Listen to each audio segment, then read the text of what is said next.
So welcome to our podcast, the Principalship, the worst job I ever loved. With me today is IEE leadership coach, Frank McMurray, and so excited to share Frank's knowledge and expertise with all of you.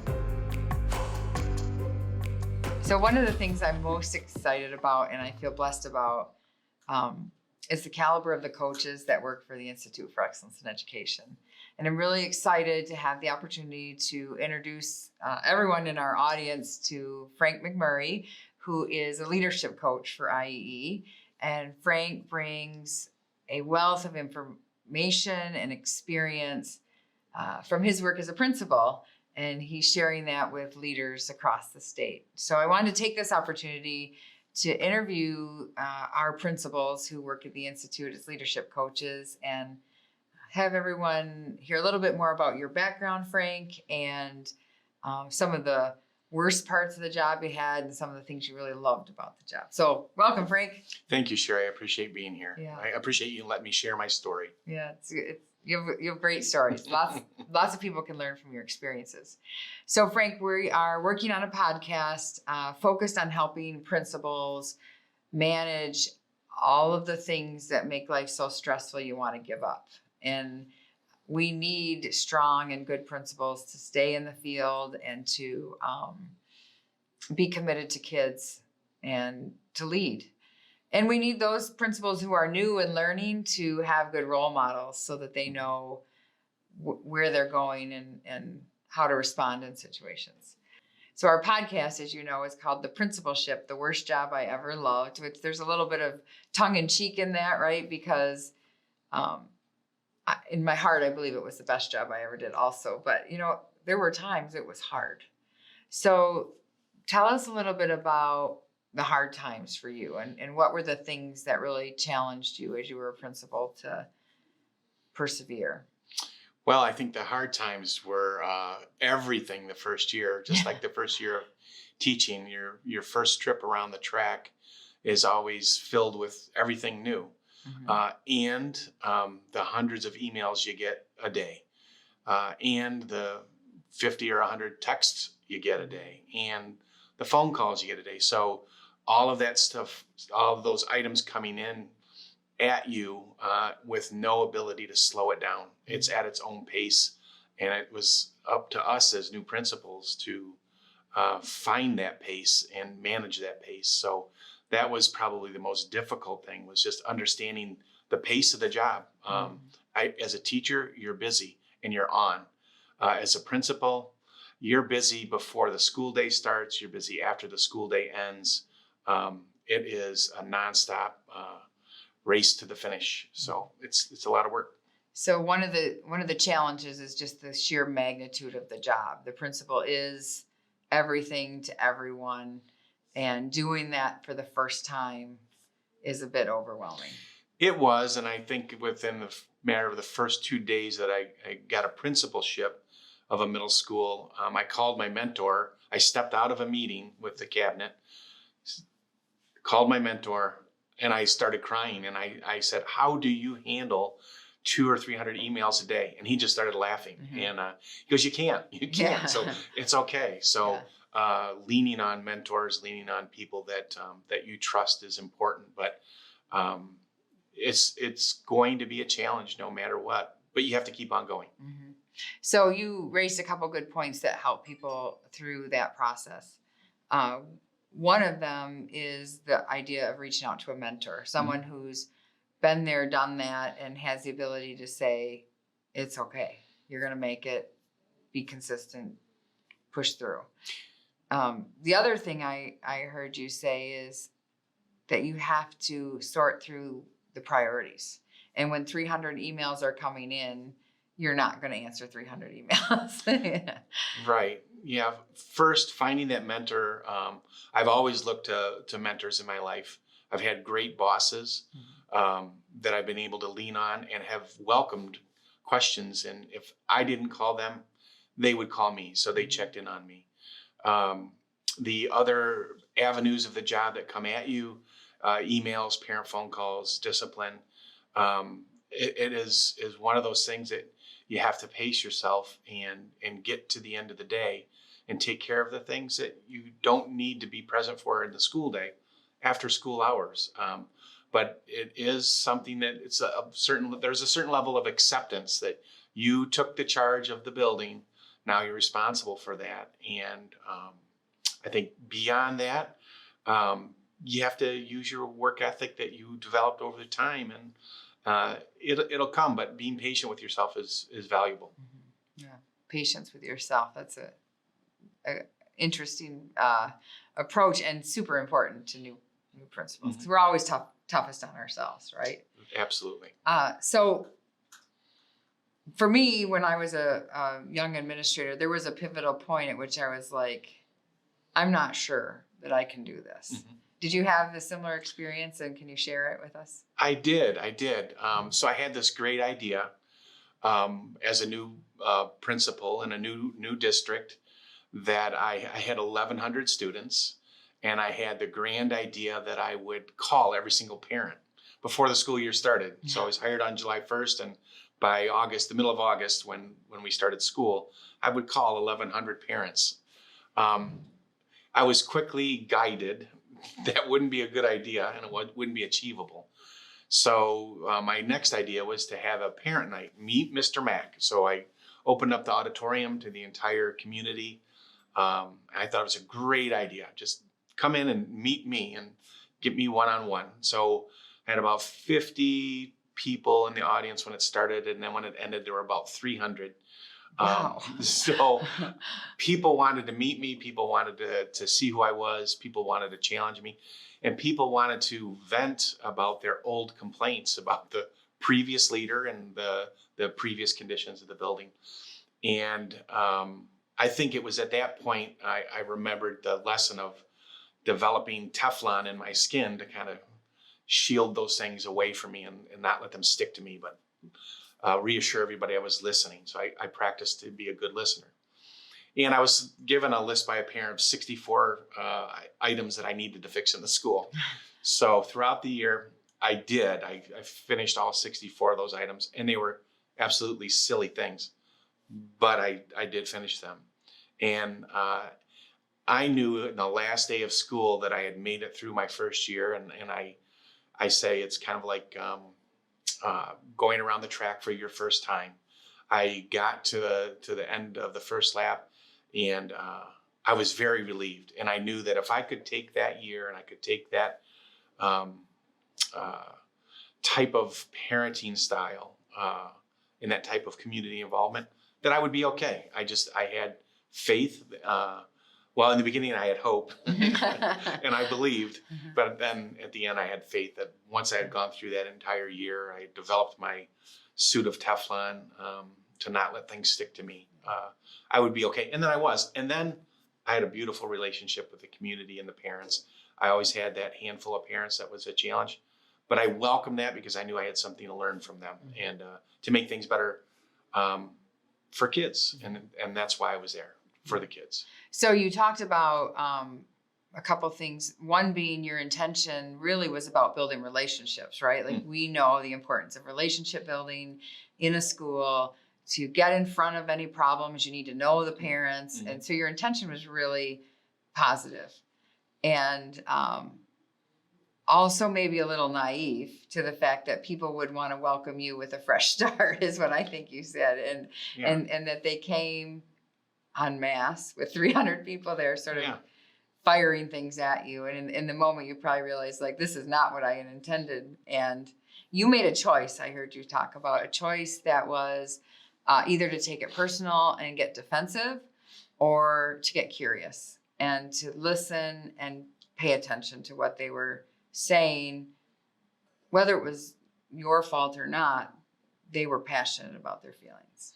They were, and I had to be an active listener. I had to reassure them that I was the person.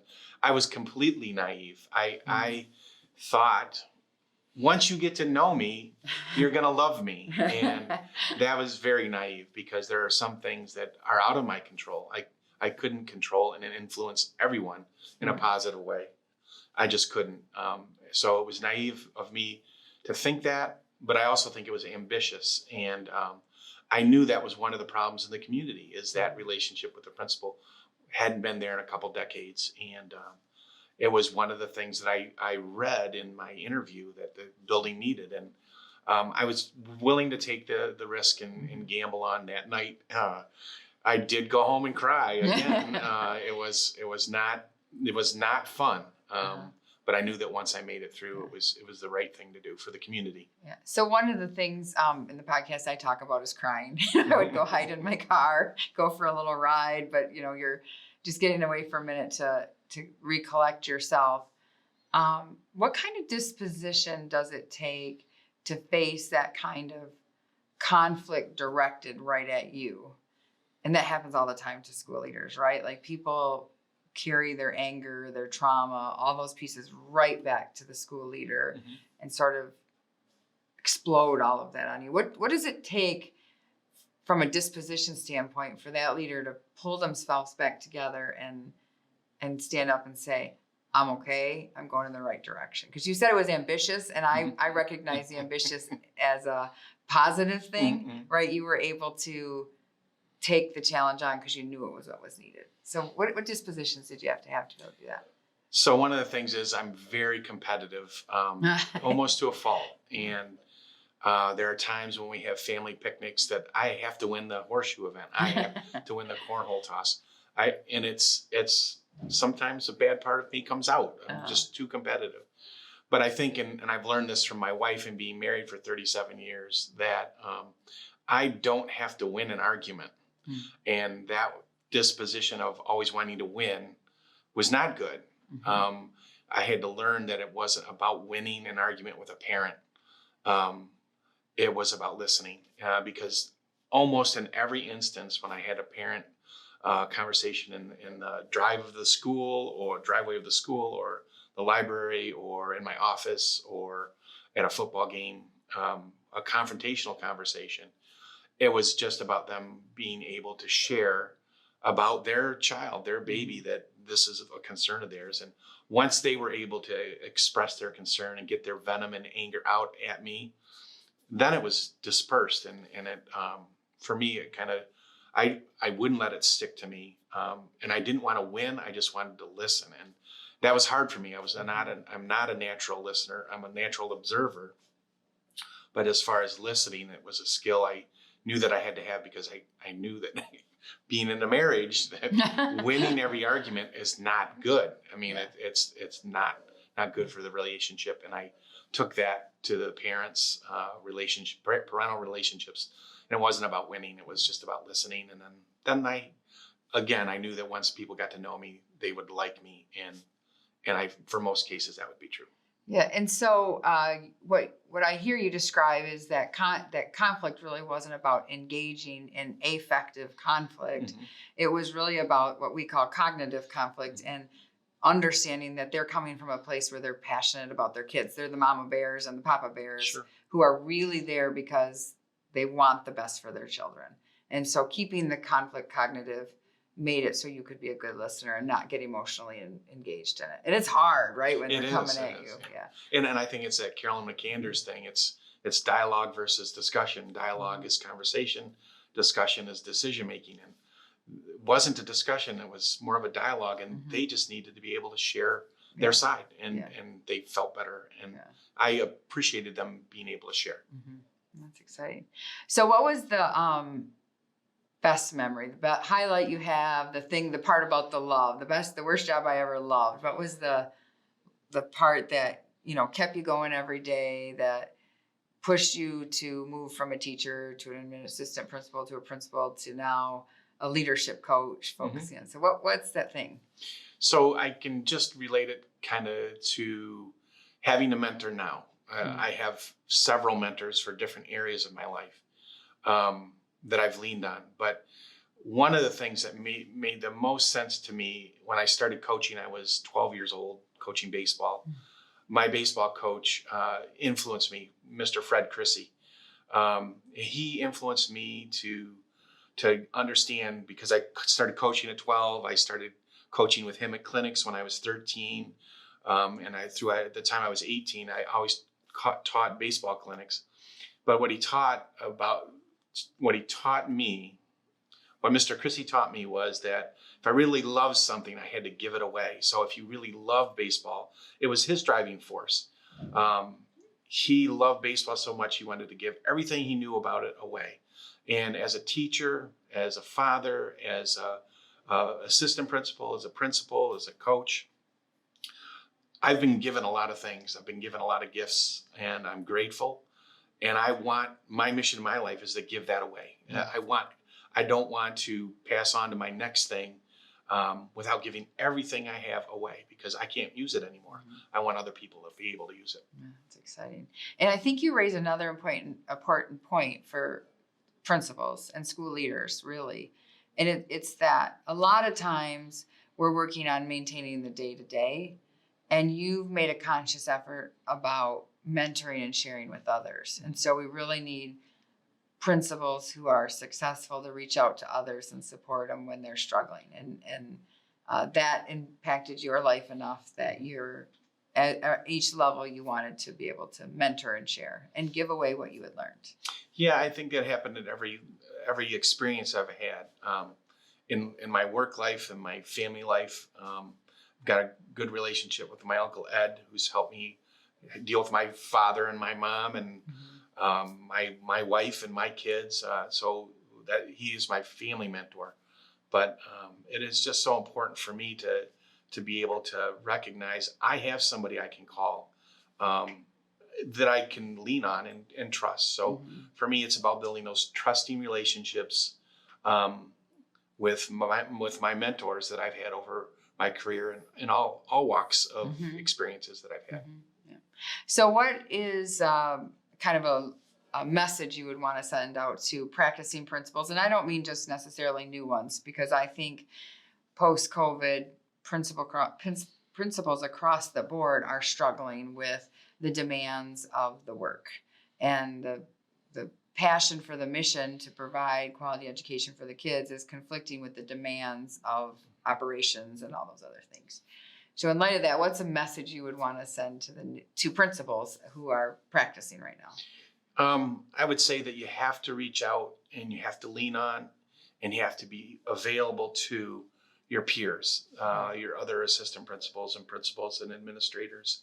You have to make yourself available. If they call you, you have to have the courage and the trust to be able to call somebody.